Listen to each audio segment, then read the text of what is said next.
Assalamu alaikum and good afternoon from Malaysia. Welcome to the 28th webinar of MedEd webinar series. The topic today, as you know, is student-centered learning, Sir, good morning its from concept and Peshawar, implementation. Professor Ahmed Hussain The Mashwari. learning outcomes, the participants will be able to explain the concept of student-centered learning, discuss the differences between student-centered learning and other teaching learning approaches, explain the rationale for using student-centered learning, discuss the advantages and disadvantages of student-centered learning, select the appropriate teaching learning methods supporting student-centered learning, and implement the student-centered learning approach in their institutions. The teacher's role in student-centered learning. The teachers are expected to ensure learning of students rather than teaching for sake of teaching. And for this purpose, they need to identify the students' learning related needs, both as a group and as individuals. And therefore, they need to be familiar with the ways and methods to identify students' learning related needs. Once students' learning related needs have been identified, they need to be incorporated in the teaching learning process, both at a group and individual level. And therefore, teachers are also expected to know the ways and methods to address students' learning related needs during teaching learning process. The student's role through active engagement and experiential learning tailored to their own needs. Medical students are required to become independent and reflective lifelong learners who are able to function in a dynamic educational and professional environment. To refresh your memories, the experiential learning cycle begins with a concrete experience, for example, in a community. Then students reflect on this experience and conclude what they have learned, what were the shortfalls, and how this experience can be improved. And then they apply this newly acquired knowledge in the next opportunity, and in this way, the cycle goes on. The evolution of student-centered learning. Innovations in medical education, such as problem-based learning and case-based learning, have ensured that students become active participants in their learning.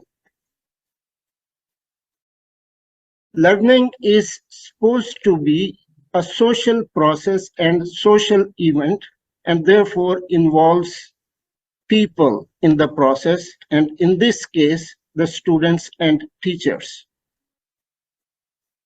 Their involvement at a social level as a social event helps in the learning process. Outcome-based education has made the competencies which student must achieve more transparent, while the development of professionalism has been facilitated by the learner-centered approaches.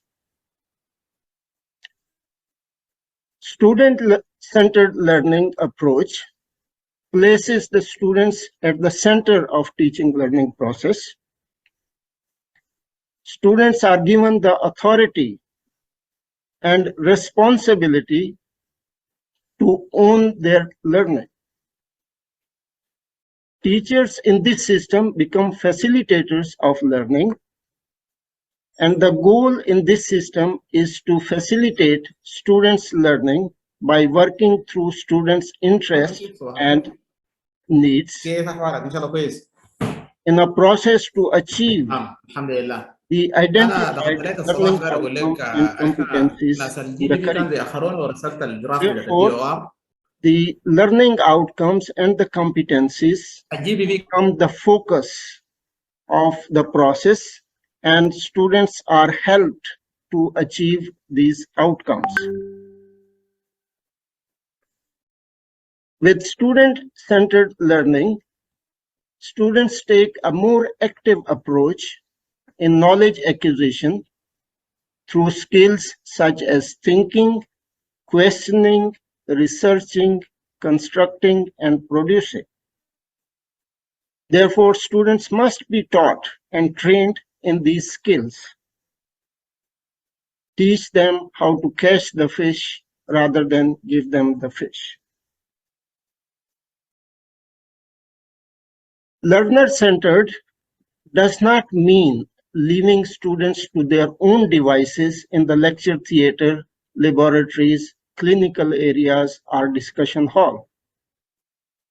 Although it may entail allowing students to discover new information for themselves, a tutor or a supervisor should always be on hand to support and guide students in their learning.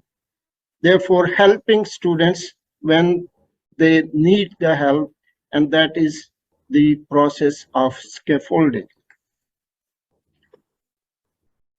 Student-centered learning promotes teacher-student partnership for students' learning. Learning contexts centered with students bring the teacher into partnership with the students, implying that learning emerges as teacher and students collaborate together.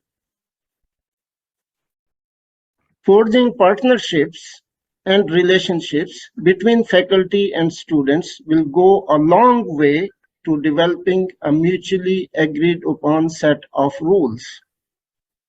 And these rules help students to learn and help faculty to recognize their own enhanced worth as facilitators, mentors, and role models rather than merely discipline experts.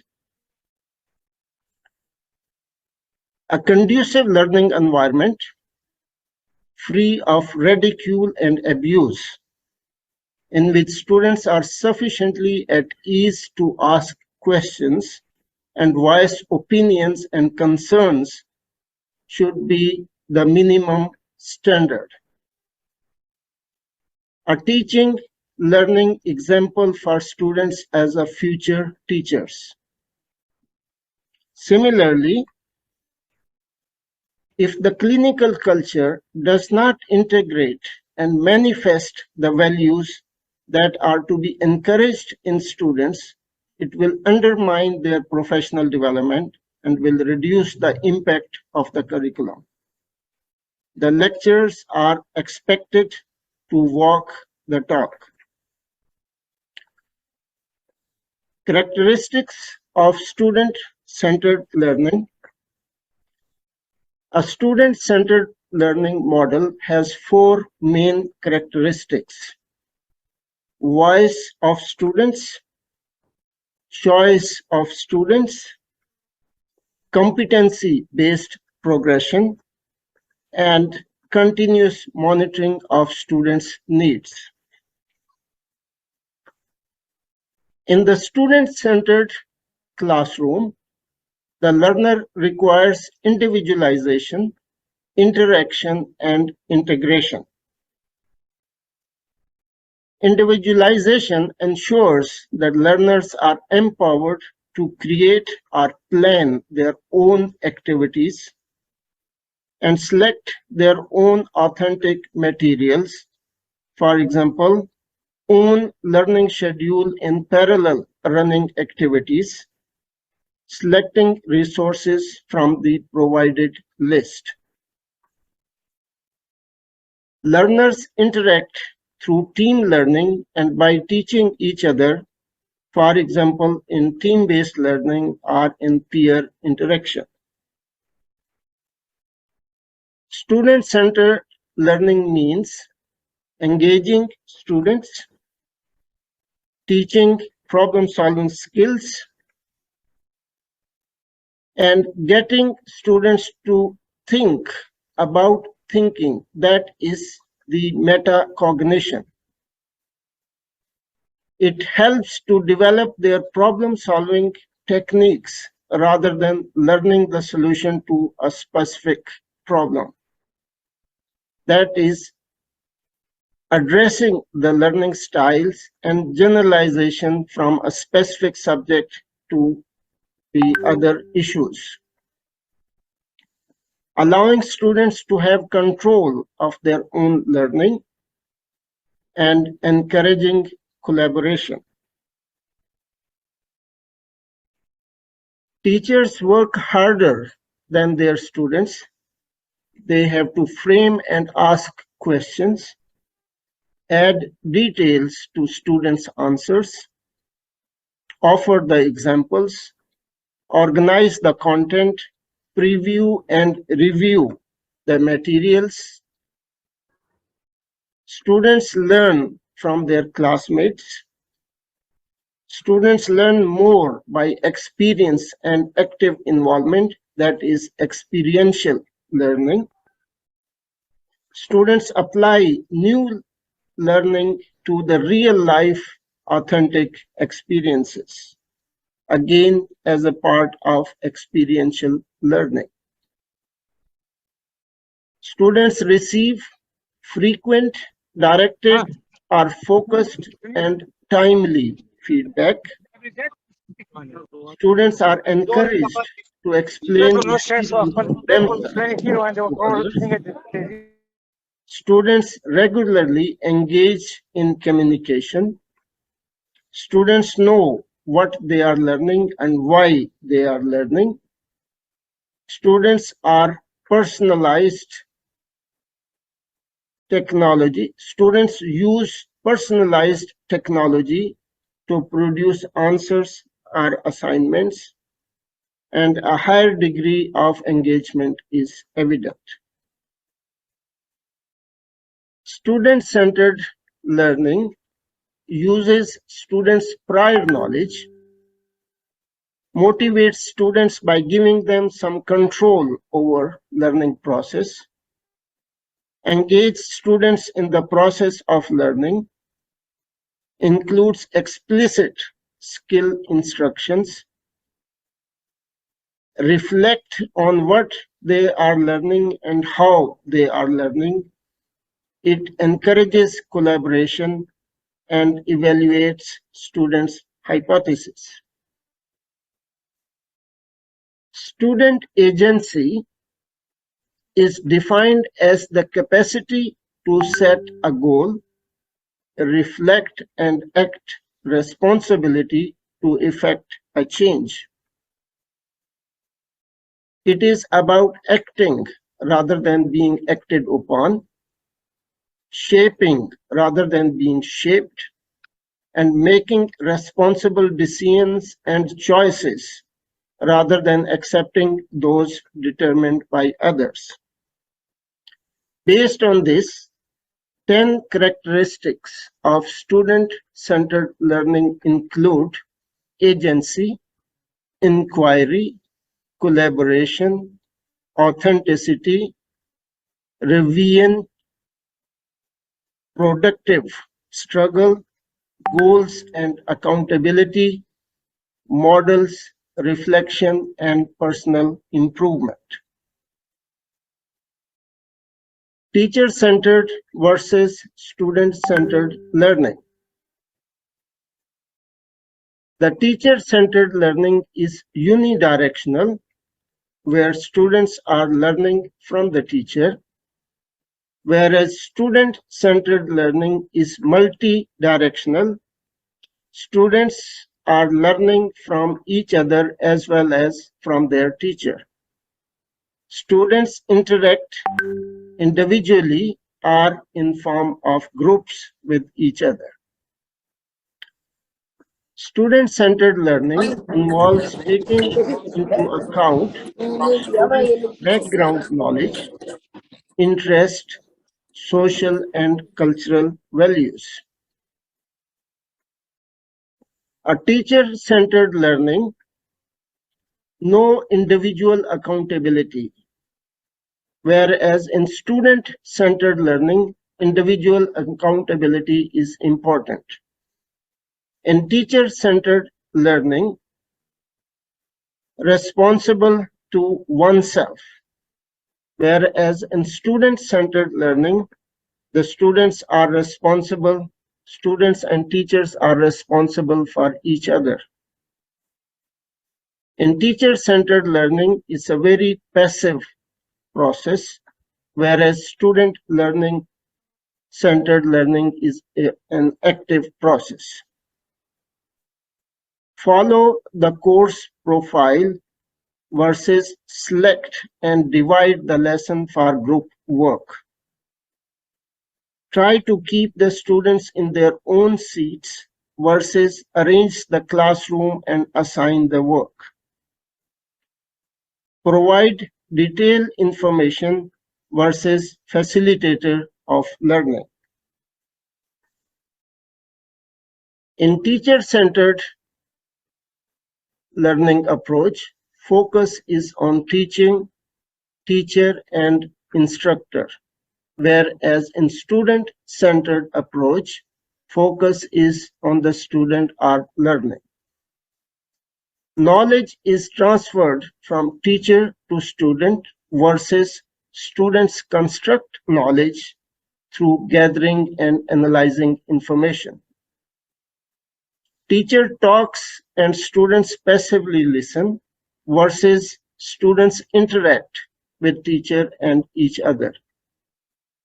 Students passively receive information versus students are actively involved in learning. Students usually work alone versus students often work in pairs or groups.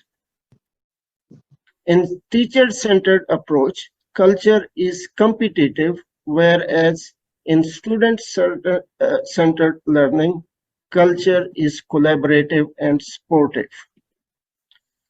Teacher restrains conversation versus students are encouraged to engage, ask questions, debate, and share ideas.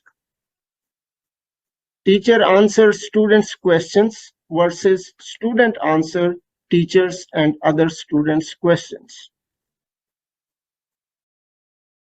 In teacher-centered approach, emphasis is on right answers, whereas in student-centered approach, emphasis is on generating better questions and learning from errors. Assessment is used to monitor learning versus assessment is used to promote learning.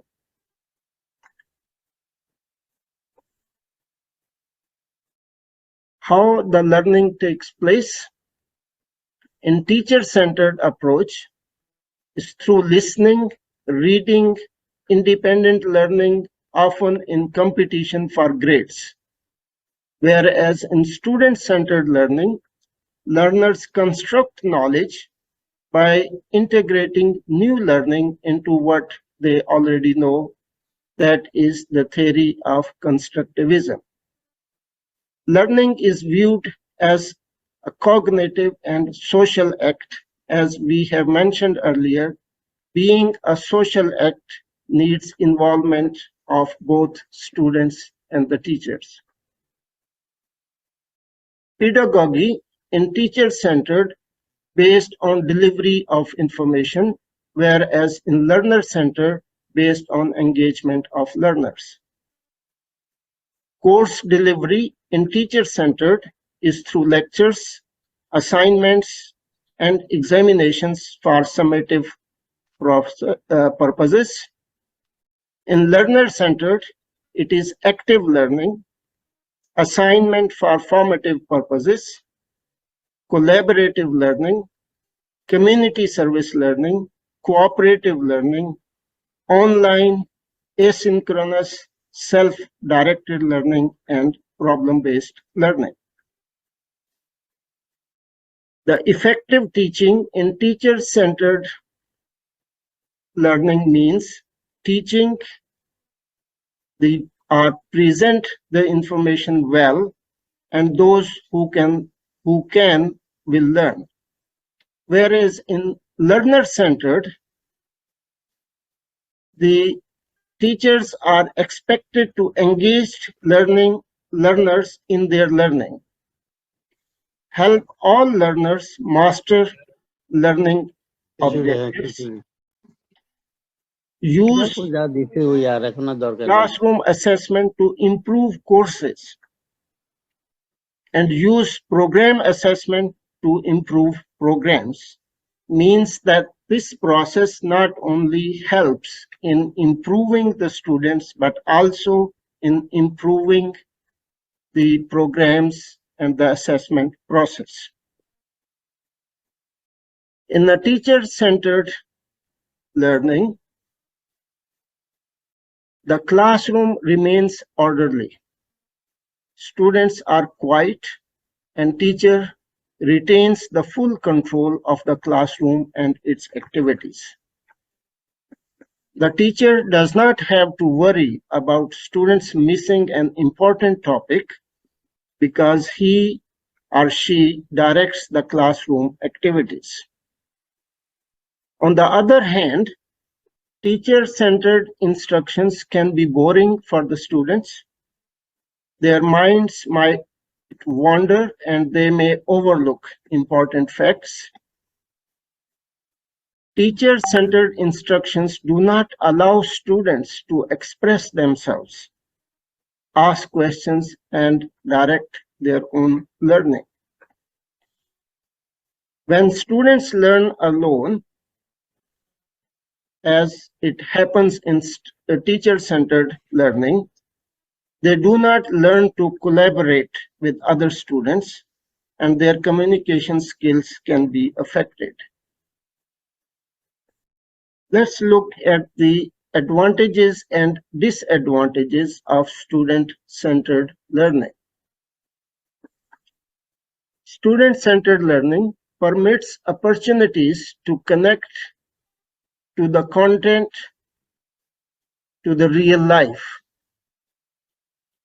provides opportunity for higher order thinking as opposed to passive listening,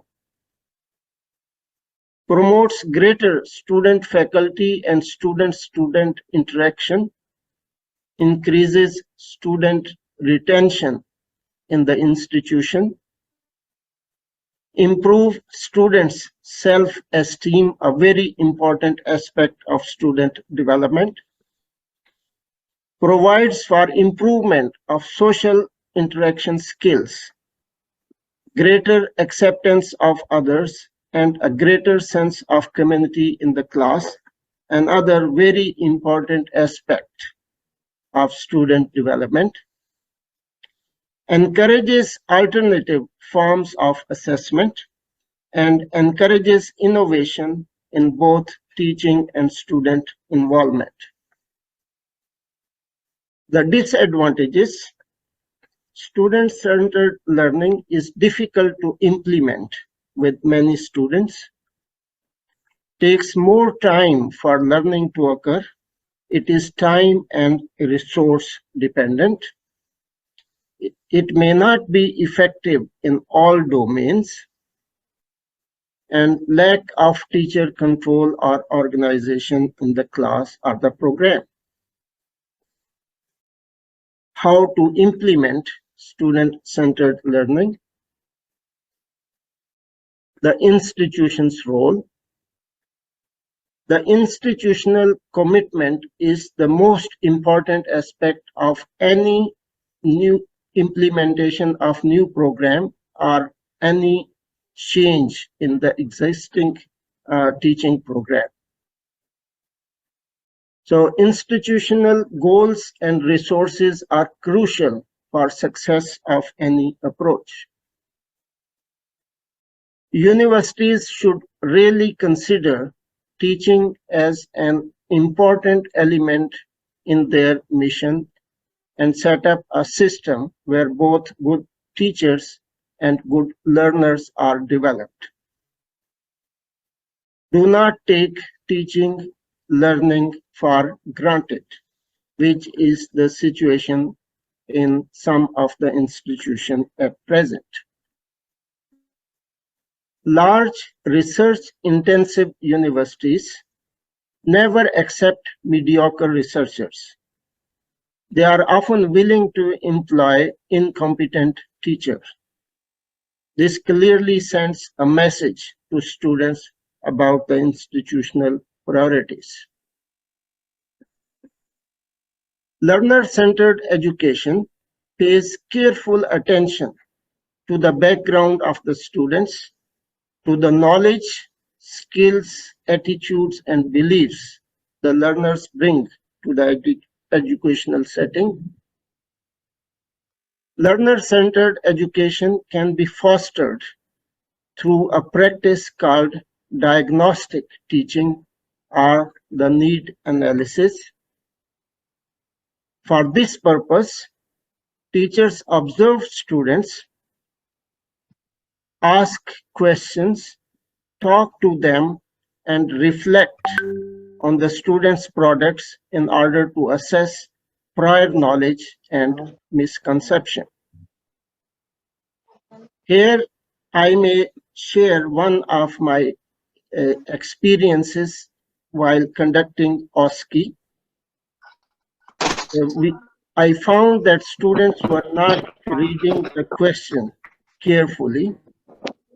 The question was, perform the physical examination, the general physical examination and abdominal examination, and almost all the students were straight away going and performing the abdominal examination because they were not reading the question or the task carefully, which required them to do the general physical examination first before the abdominal examination.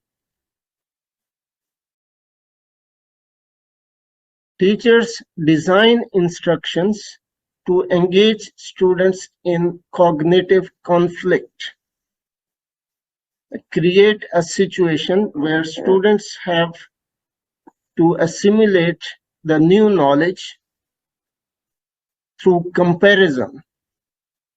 For example, drop in liver enzymes in fulminant hepatitis.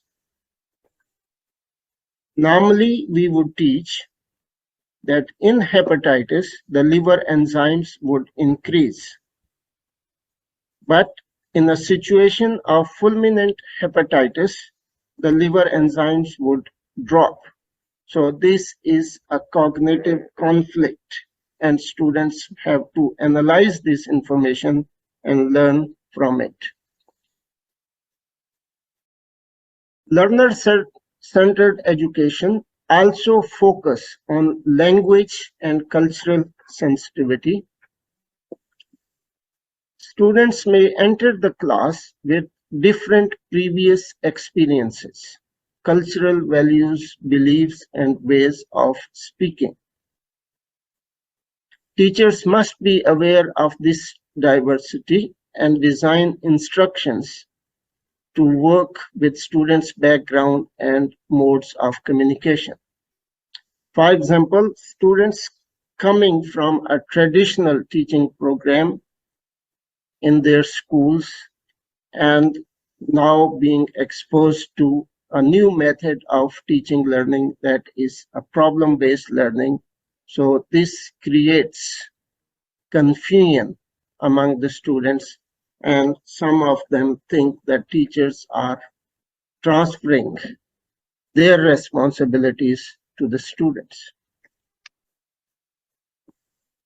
To create a learner-centered environment, teachers must understand that learners construct their own meaning, beginning with the beliefs, understandings, and cultural practices they bring to the classroom. We interpret our new encounters based on previous experiences and beliefs. To be familiar with this concept and application of this concept in practical classes makes the students to learn better. While much has been written about the need for a conducive learning environment, the research has primarily focused only on the academic environment or cognitive environment.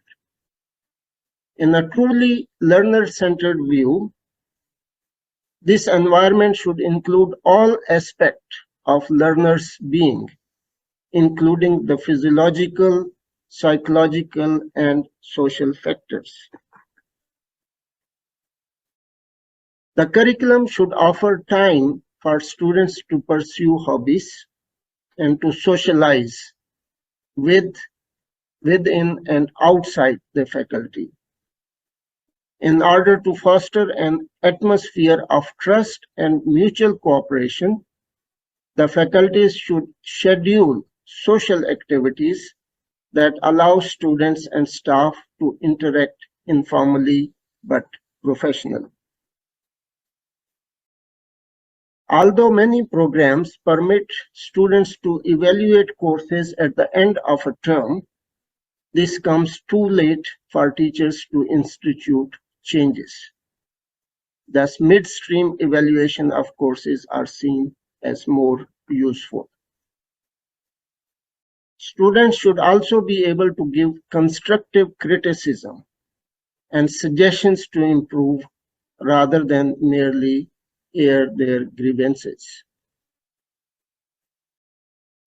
As a minimum, learners need to have relatively unrestricted access to faculty members. This helps both the student and the academic staff. The academic staff members are able to identify who their learners are, including their learning styles.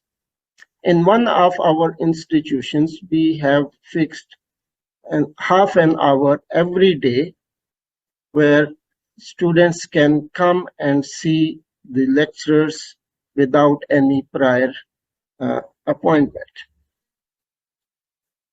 Students also require access to technology, resources, and patience to ensure customized extensions of just for me and just in time learning.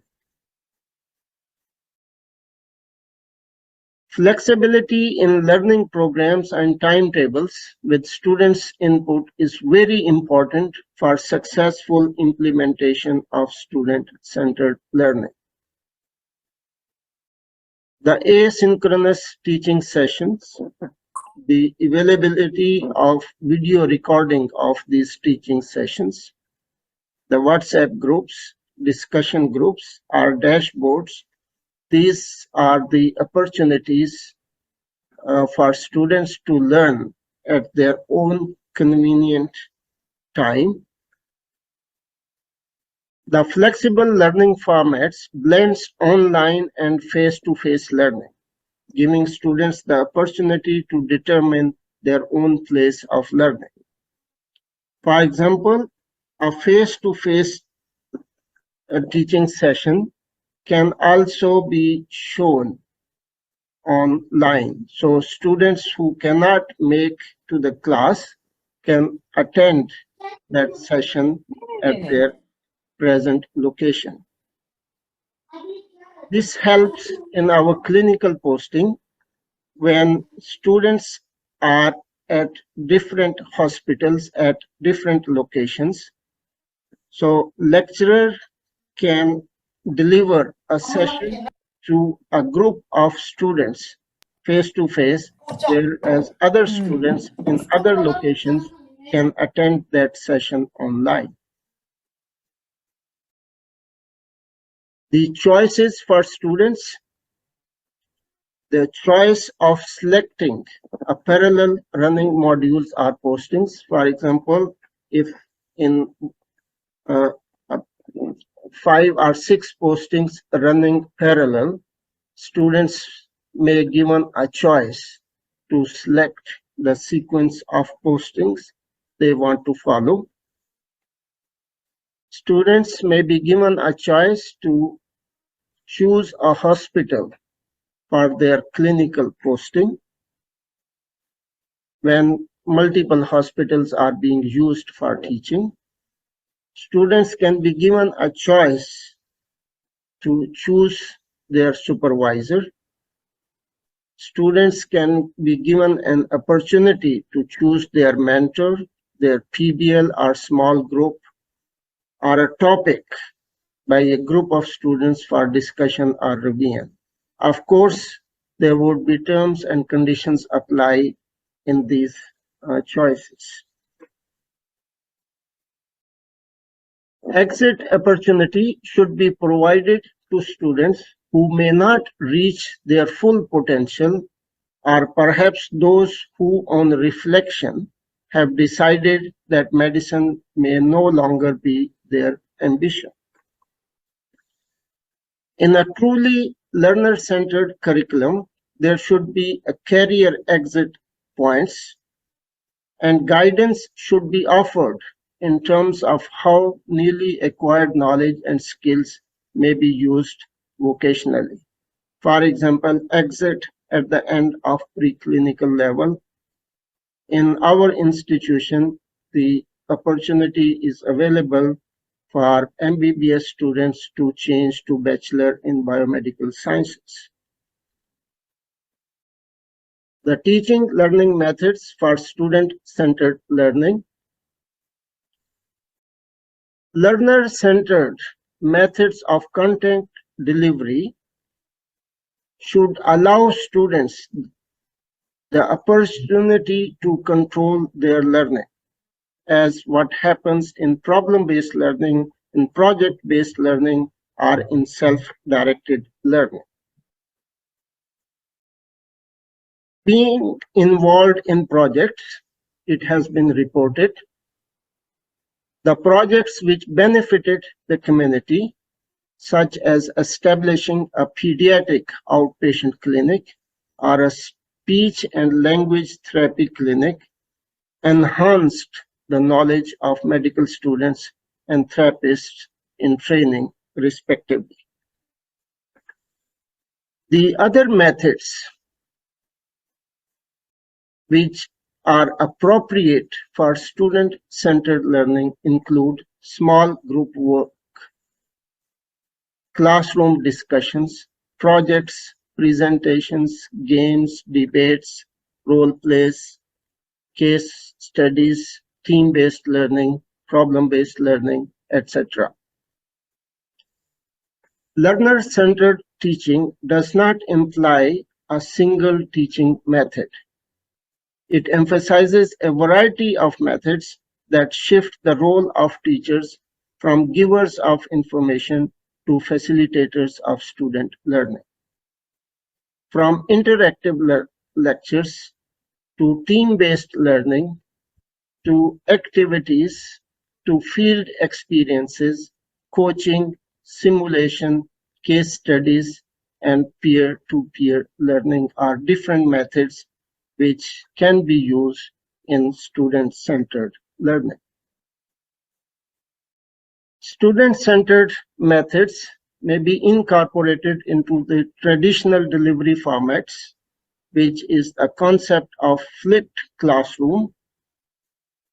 The example of concept checks, which requires students to prepare in advance and then get concept clarification in the class. It means that students prepare the topic before coming to the class, and then in the class, instead of teacher giving the information, would discuss the topic and answer the questions raised by the students. Our students can answer each other's questions, and this is the concept of flipped classroom. Problem-based learning aims to align the contents and assessment of the subject with the student's learning needs. Next, students' assessment in student-centered learning approach. Evaluation in student-centered classroom should not be just to generate grades, but more importantly, to promote learning. For successful implementation of student-centered learning, the evaluation processes will also change. Course objectives and learning outcomes will be clearly stated, and students will be taught to assess their own work. It is an important element of student-centered learning. That is, the students are taught to assess their own work and that of their peers by asking critical questions in a constructive manner. For example, assessment of assignments by peer before the teacher assesses those, and the class tests where students can assess each other's answers. Students will be given many opportunities to practice the theoretical and practical skills they are expected to learn and perform. Strategies like these are likely to diminish test anxiety and reduce the temptation to cheat. The way the students are assessed influences their approach to learning. So proper assessment methods are crucial for successful implementation of student-centered learning. Evaluations that assess trivial knowledge will clearly develop students who learn for the short term, rather than acquire skills that prepare them for lifelong learning. In this respect, the PBL was seen to have an edge, as students could be better prepared for self-directed learning. However, the assessment in that situation must follow the PBL philosophy. Classroom tests, planned or unplanned, students themselves or their peers assess them based on the answers provided by the lecturer. Students can seek clarification while assessing each other's responses. Frequent in-class formative assessments successfully promoted and improved learning in a large upper division development biology class, reported Knight et al. In the Cell Biology Education Journal. Evaluation by using internet for student-centered learning indicated significant positive effect on pedagogical, technological, and cultural learning. The use of audience response system or gamification and e-learning can accommodate many learning styles and enhance student interests and engagement, resulting in better performance on written reports and examinations.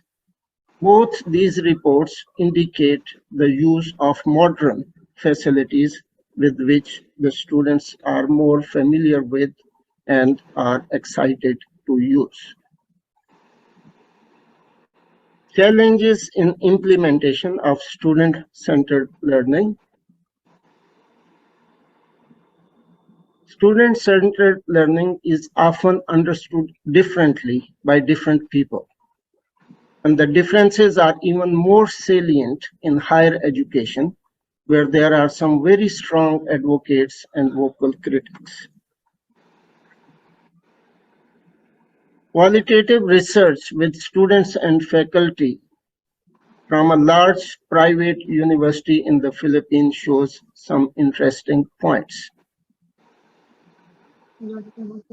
The facets of student-centered learning, such as class engagement, skills building, and motivated students have been accepted readily, where there were some reservations about the assessment of students in student-centered learning and the power relations between teachers and students. It suggests that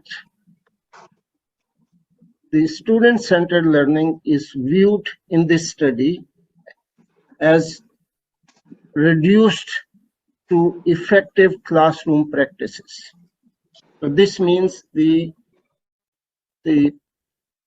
beneficial effects of student-centered learning have not been achieved adequately, and it has been reduced to only a classroom practice, whereas the student-centered learning approach can help the students both in the class and outside the class in their overall development. The focus on outcomes, accountability, and transferability takes us away from student-centered learning. Our focus remains more on outcomes, accountability, and transferability, and less on the attentiveness and responsiveness to individual students. Despite the discussion of students and teachers as significant stakeholders and decision makers, outcomes are usually given for them, both to teachers and students, and their voices are absent from many conversations. Student-centered education as a top-down policy cannot be advocated for promotion of student empowerment without involvement of students. So in conclusion, student-centered learning does not mean that teachers have no role for authority. Student-centered learning is guided by the learning outcomes, competencies as identified in the curriculum. Creating a learner-centered curriculum has advantages both for faculty and students. Understanding the concept of student-centered learning and applying it requires diligence, thoughtfulness, and effective engagement and management. If implemented and practiced correctly, it should ensure that the professionals we wish to develop are fit for purpose, providing quality health care in the 21st century. With that, I thank for your attention and will be happy to answer any questions raised from the floor. Thank you very much.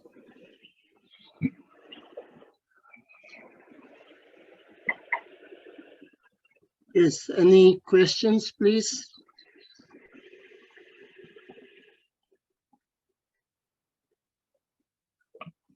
Yes, Thank you please. very much for these interesting topics. Yes, Professor Muhammad Aslam. Thank you, sir. Thank you very much for your informative talk. I have got two questions, and they're mainly from the social sciences regarding education and learning rather than science. First of all, I have never liked the word versus by medical educationist, since versus means against. And to me, if someone asks father versus son. Sorry, Prof, can I request people to mute yourself, please, because this it's disturbing. I cannot listen what Prof Muhammad Aslam is saying. Right, sir. First of all, the word versus, to me, it does not look much more civilized, because student versus teacher looks to me as father versus son.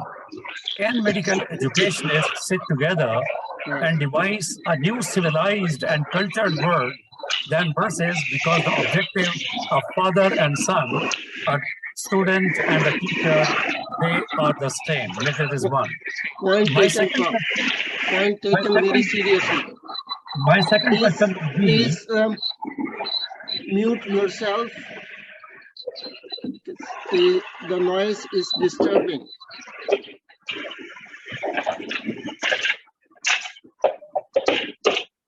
right. And my second question would be, has too much emphasis on student-centered learning been a tool to curb creating role models? Dr. Admin side only. Dr. Shahid Aziz, please mute yourself. Dr. Shahid Aziz, sir, please mute yourself. It's causing a lot of disturbance. Right. My second question was, has too much emphasis on student-centered learning been a tool to curb or mitigate the creation of role models among the teachers? Right. The first point, as I said, well taken. And the second is actually being a role model is a requirement, a very important or compulsory requirement of student-centered learning, because students have to follow these role models. And if you see the roles of teacher described are facilitators and role models. And that's what, for example, there was a slide on the walk the talk approach, where whatever we want our students to be able to do, we should demonstrate it. I think it's the role model is even more important in student-centered learning, because that's how the students would follow. I think that's very important point, and thank you very much for raising that point. Right. And first question was, this versus word is, to me, it does not look much more civilized, because this means student versus teacher as father versus son. Can there be any alternative word to be devised by the students rather than making against student and the teacher, because both are complementary and symbiotic to each other for the process of effective learning? Prof, your point very well taken. I didn't think in those lines, and yeah, I try to find better words for that. Thank you. Thank you. Yes, Kumari Sandhya, please unmute yourself. Yes, sir. Thank you, sir, for such a nice session. Sir, I have two questions. Actually, one is, how can we change the physiological and psychological environment inside a lecture theater? Right. Let's look at this. Now, typically, when we are conducting a lecture, although we are asking students to ask questions, but the environment we create is very restrictive. Rather than simply asking the students that they can ask the question, they can stop the lecture in the middle and ask for clarification. We should create an environment in the classroom that students feel that it's okay for them to ask these questions.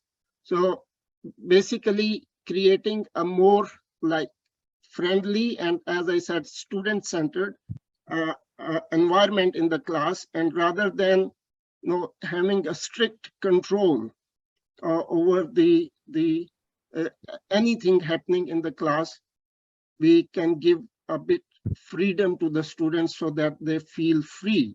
They don't feel that they would be ridiculed or they would be punished for asking these questions.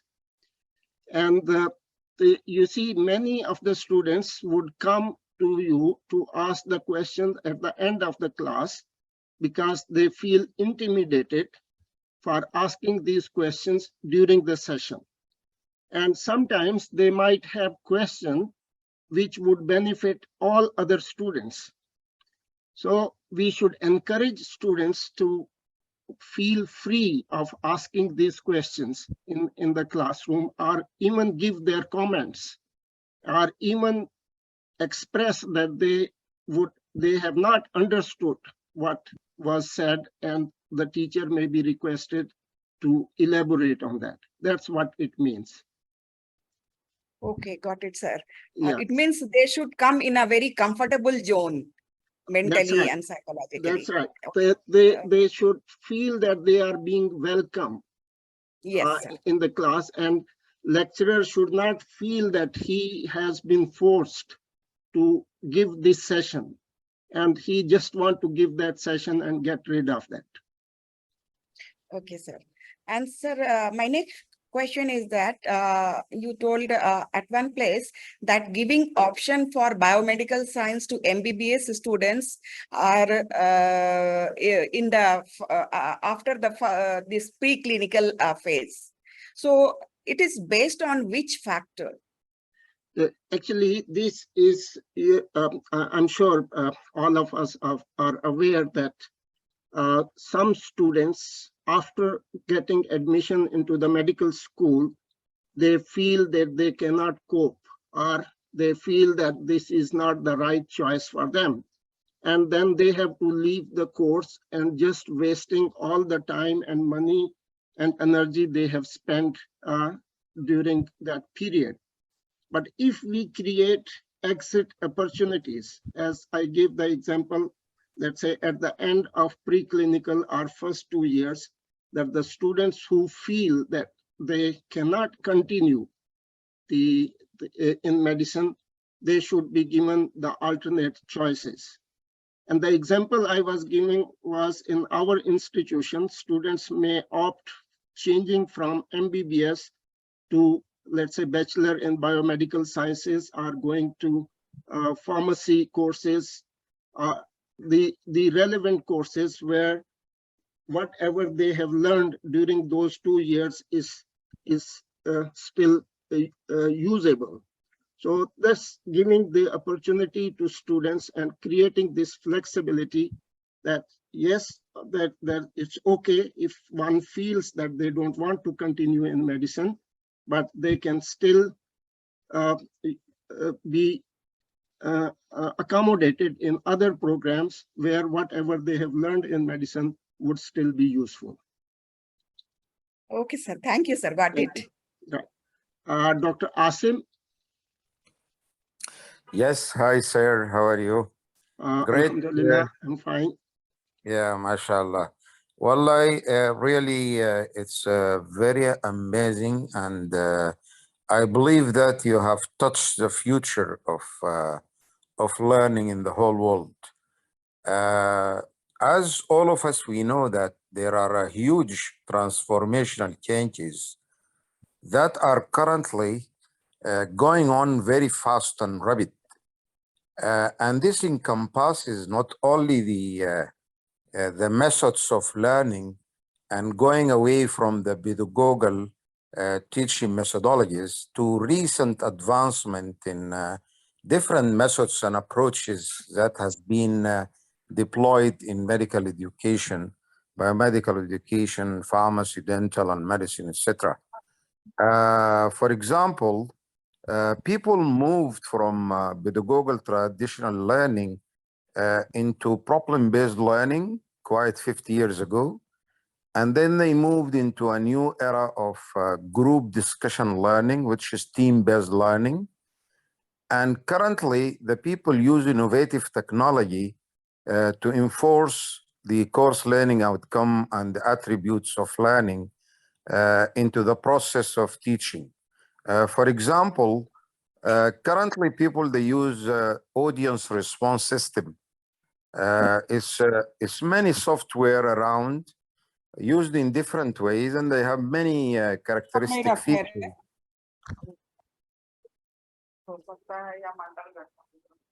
Yeah. Yeah, thank you very much. Such a nice summary yeah. and the comment. Actually, I Yeah. think you have summarized very well what is happening in medical education at this stage. May I conclude? Actually, please. there was an interruption from an unmuted colleague. In conclusion, I believe this lecture today and presentation of the topic of student-centered learning is the future prospects of where learning has to be. And an example of this, we moved from a patient from doctor care to patient-centered care throughout the last 50 years. And in parallel, this would really bring the student-centered learning at the best focus. Now we should carry on from here and upward. Thank you very much, Professor Alam, and really I applaud your efforts in advancement in knowledge and teaching and learning methodologies. Thank you very much. Thank you very much for your nice comments, Dr. Asif. Okay, Professor Sadia Qureshi, please unmute yourself. Ji, Assalamu alaikum. Wa alaikum assalam. It was a very nice and comprehensive presentation from your side.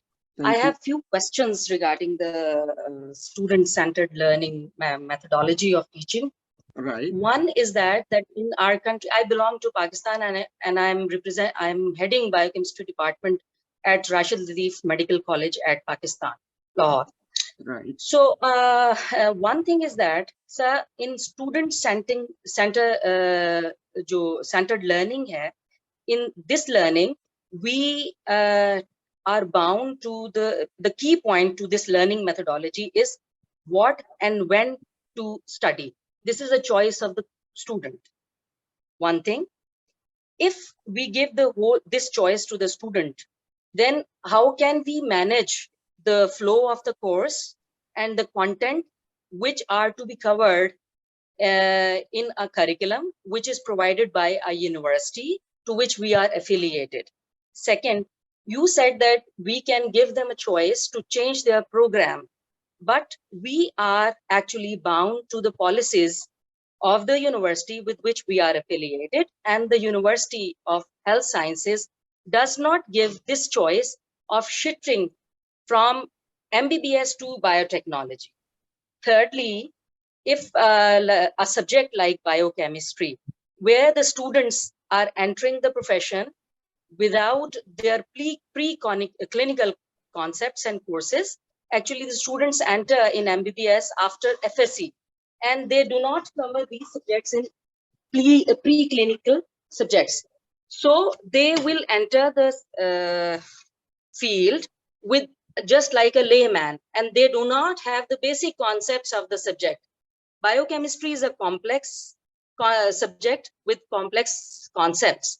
So if we don't give them the basic foundation of the content and we directly tell them to be what and when to learn, if it is their choice, I feel the learning will be affected, because I have conducted few research related to this teaching methodologies, and where we totally made students to have their choice of method of learning and the way they want to learn. They did not prove their self in comparison to the students to whom we just gave them the basic concepts, and then we gave them this choice of learning. So it was a combination of this methodology where we give them didactic lectures along with the discussion sessions. It proved very well in this subject. Right. Thank you very much, Prof. Sadia. I'll answer one by one. When we say what to learn and when to learn, that doesn't mean that they have gone out for months and years to do whatever they want. As you said, as you might have seen that below the slide, there was written terms and conditions apply. So they have to do the task within a given time, but not necessarily fixed time on that. And similarly, the material they want to choose, usually we would give them a list of, let's say, books or journals or websites that they can choose whichever site they find easier for them to study. So the freedom of what and when is not without limitations and without conditions. So they have to do within a certain period of time. Now, secondly, when we say the student-centered learning, we are not saying that you forget about all other teaching and learning methods. You might have seen in the last few slides that student-centered learning would not be suitable for all domains. And the concept of scaffolding means that you let the students work and you help them when and where they need that help. So if we follow this, that what I'm saying is that student-centered learning does not mean that student has no limitations, or there are no conditions to meet, and they do not have to fulfill certain tasks within certain limitations and times. So this is a concept that we give students some liberty, some freedom, some choice within the available resources and time. Dr. Kumari, can you please mute yourself? Okay, I hope, Prof. Sadia, I have answered some of your questions. And in summary, what I'm saying is that the student-centered learning does not mean that they have to decide each and everything for themselves. Definitely, the teachers need to guide them and help them whenever it's needed. So thank you very much, sir. It means it is concluded that this should be a combination of the different methodologies of teaching, I feel. Yeah, definitely. Just one method of student-centered learning cannot cover everything, but it would be a good addition to all the other methods and approaches we have. Thank you very much, sir. Thank you so much. Dr. Saba Noshin, please unmute yourself. Thank you so much, sir. Thank you so much for such a nice presentation. Sir, I have one question. Can I ask? Yeah, sure, please. Sir, first of all, kindly make it clear to me that incorporation of students' ideas in curriculum planning and development is a part of student-centered learning or not? Right, that is. Okay. And then my next question is, what are the benefits of adding students in planning and making a curriculum? What are the benefits to the institute, to the curriculum, and to the students and teachers? From all aspects, I want to know about that. Right, okay. Now, when we are asking the involvement of students in these decisions, we are not asking the first-year students to decide the curriculum for themselves in first year. What we are asking is taking help of senior students and fresh graduates to look at the curriculum and the program and get their opinion. What were the difficulties they found? What were the hurdles they faced during this curriculum, so that those can be removed for the new students. So that is meant by involving students in these programs. Secondly, there was one example given, that planning a timetable. So if we can discuss the timetable with students, of course, within the limitations of the institutions and time we have. Now, for example, if majority of the students feel that starting at 9:30 rather than at 9 would be more helpful for students, and if we can do that, why not? So when we say involving the students in the curriculum and the planning is getting their opinion, and especially those who have just passed through that stage, to find out the difficulties which we might have not been able to see as lecturers, and students may point it out, so we can remove those hurdles and make it more feasible for students. I hope that answered your question. Thank you, sir. Thank you so much. Right, Dr. Ahmed Mishwani, please. Please unmute yourself. Yes. Thank you very much, sir, for giving me the opportunity. Assalamu alaikum and good morning to everyone. And thank you for such a nice presentation. Sir, I have a couple of queries. First is, as in one of the slides, you have mentioned that some of the universities, they will like to have good researchers, but they may accept incompetent teachers. I think, is there not a conflict that how an incompetent teacher can teach or guide a student? Because nowadays, like maybe in the past, research is a very important aspect of the education, and every student is supposed to be a good researcher too. And the second query is about this, though I also believe in the student-centered teaching, and the student must be involved and they must be facilitated and the environment must be student-friendly. But as is the practice, and I think most of universities, I think worldwide, and even in the interactive lecture sessions, there is limited time. The lectures may be 40 minutes or 1 hour. And if you open up the lecture for discussions and for clarifying the queries of the students, then the topic which the teacher is supposed to teach to the students may not be covered in that.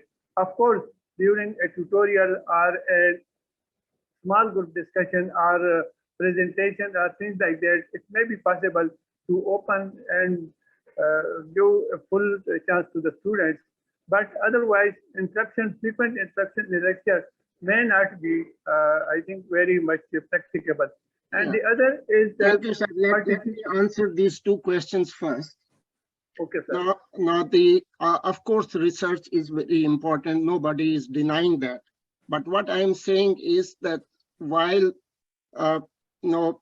promoting research, please don't forget teaching.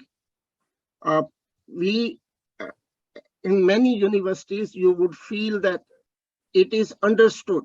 Teaching is understood. Every lecturer has to do that. So no need to talk about it. Let's talk about the research. So that is what I'm worried about. No doubt research is very important, but not at the cost of teaching and learning process. That's number one. Number two, what you are saying, the time is limited and you may not cover everything. I think the answer to that is flipped classroom. If you adopt this policy and students read the topic before coming in, and then you discuss that topic in the class, answering the question or asking the question and elaborating, rather than giving the information. So in flipped classroom, the idea is that students read the topic and they come to the class and they try to clear their doubts, whatever they had. And then the emphasis from the teacher is on application of that information rather than simply giving the information. Thirdly, you are absolutely right that in small groups like tutorials or PBL, it's more easy to apply the rules of the student-centered learning as compared to the whole class. And I think one of my slides says that when we talk about challenges, that student-centered learning may not be easy to apply when the student number is too big. I hope that answers your two questions. Yes, that is reasonably clear to me, sir. The other small query was about this students' participation or student-centeredness in the curriculum. Because as you know, in most of our undergraduate curricula, the more emphasis on the subjects and the knowledge and some clinical skills and practical skills related to those subjects. And in majority of the universities, the curriculum and other soft skills are not included in the curricula as much as are required.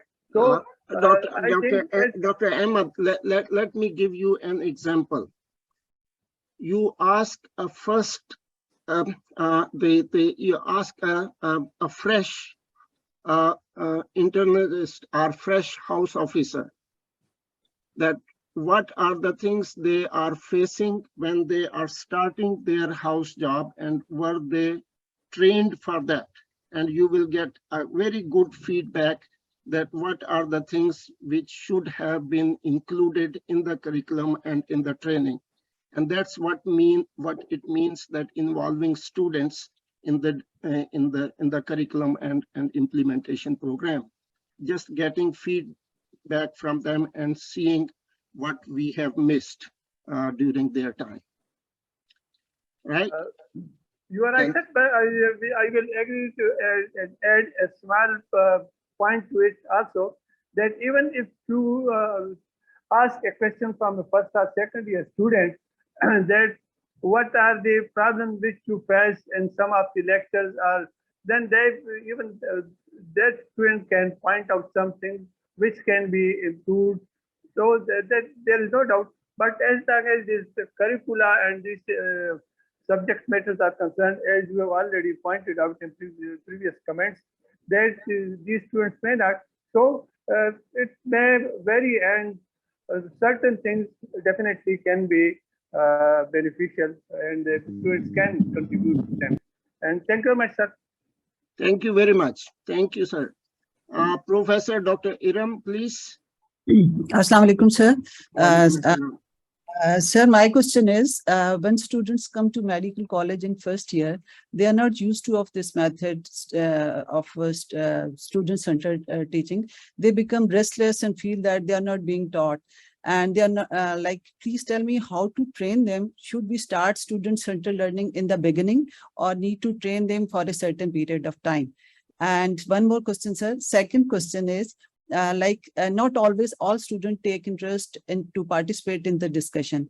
Few are prepared, but there are many students who don't come prepared. Then how to make sure all students are getting equal benefits of these sessions? Right. Thank you very much. I think you are absolutely right. And that is what we have discussed during the presentation as well.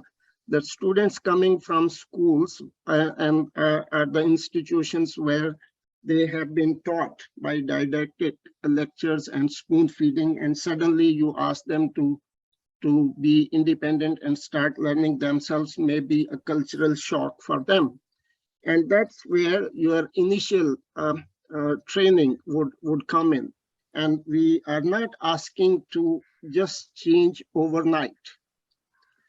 It has to be a gradual, and usually the first module, which in medical school may be a few months, the initial module is to acclimatize the students to these new approaches in teaching and learning. So I think that you are absolutely right. You cannot just simply ask the students to change overnight. What was your second question, please? Sorry, I missed that.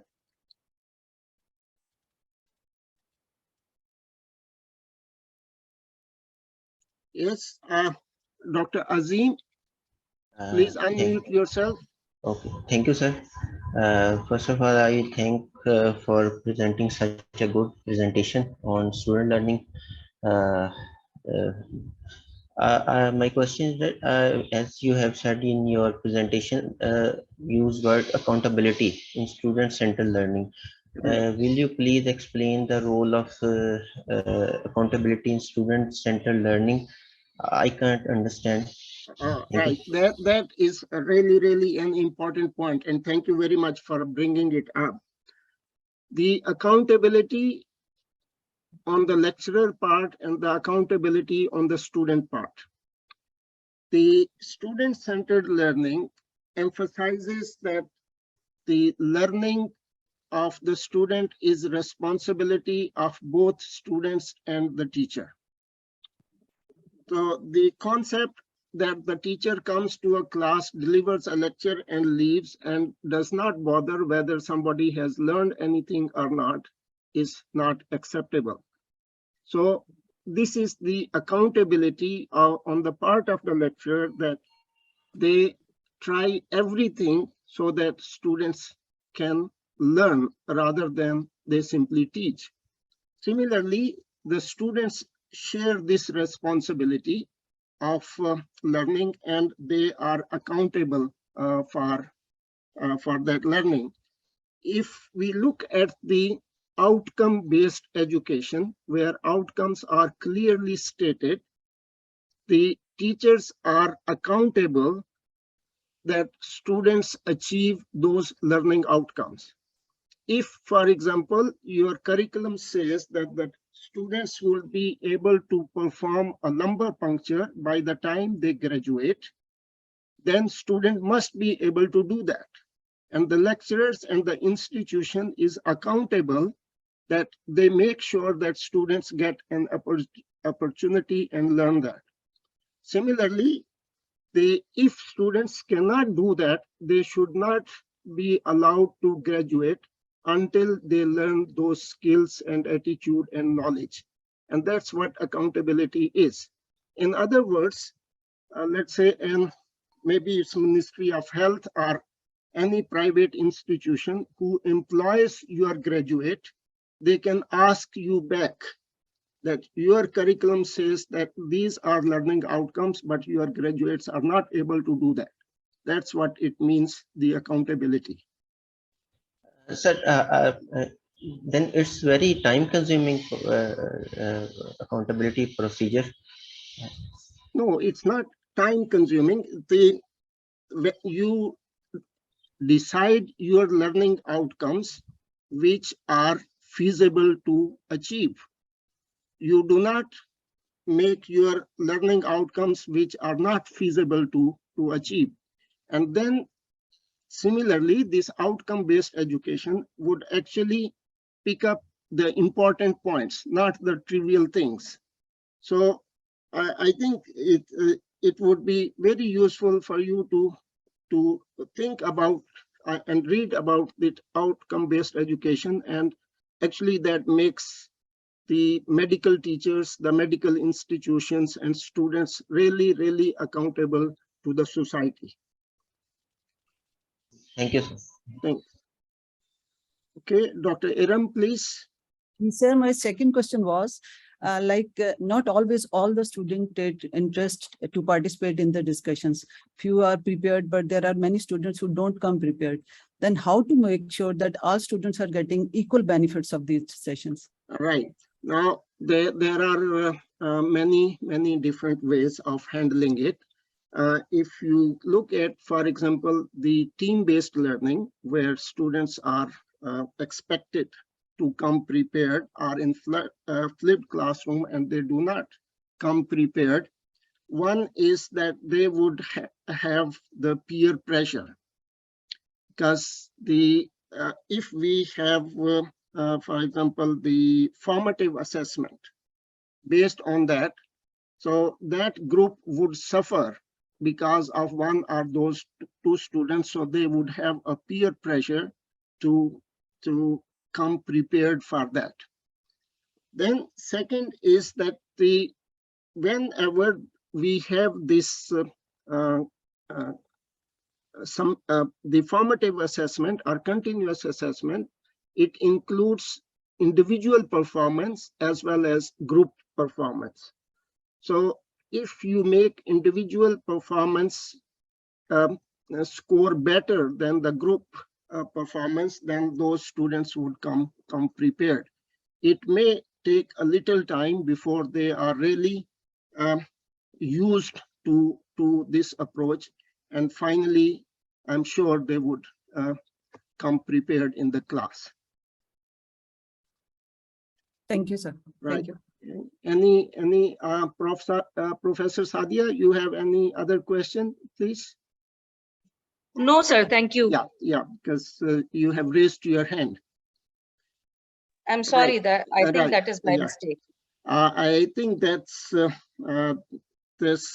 we are coming towards end of this session, and as usual, please let me show you 2 more slides. The first is the right.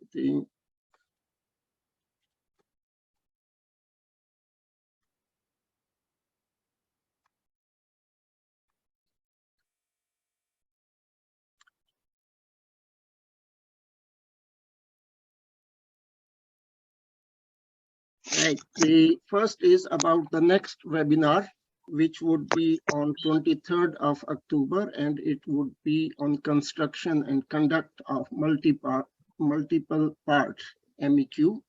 And I hope you will be able to attend that. And the other is my usual appeal that each participant to donate $1 USD or equivalent amount in your local currency to any deserving individual in your neighborhood or any public welfare organization in your community. This would be our collective contribution to the society. Thank you very much, and I hope you can comply with this request. Hope to see you in next webinar, inshallah. Assalamu alaikum. Thank you very much Thank indeed. you, everybody. Thank you, sir. Thank you very Thank much. you very much, Thank you, sir. everybody. Thank you very much. Thank you. Thank you. Thank you very much. Thanks, everybody, for your Thank you. time and attention.